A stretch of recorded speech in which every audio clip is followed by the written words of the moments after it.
Assalamu alaikum jamaa zangu, ndugu zangu, familia. Inshallah mmeamka salama.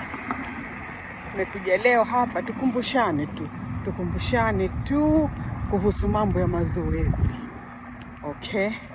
Kama unaweza ndugu yangu, fanya mazoezi japo kidogo, tembea japo kidogo, nusu maili moja, tembea ndugu yangu. Pia muhimu, vaa viatu ambavyo visikufanyishe kuumwa na miguu.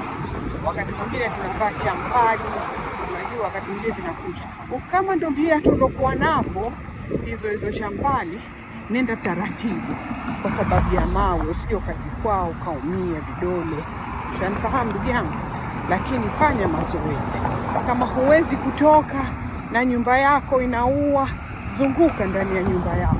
Kaa ukinyanyuka, ukikaa, fanya mazoezi ya mikono.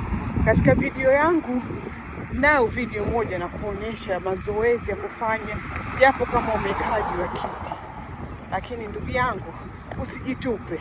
Maradhi yamekuwa mingi duniani, maumivu ya mwili yamekuwa mingi. Kwa sasa tukumbushane.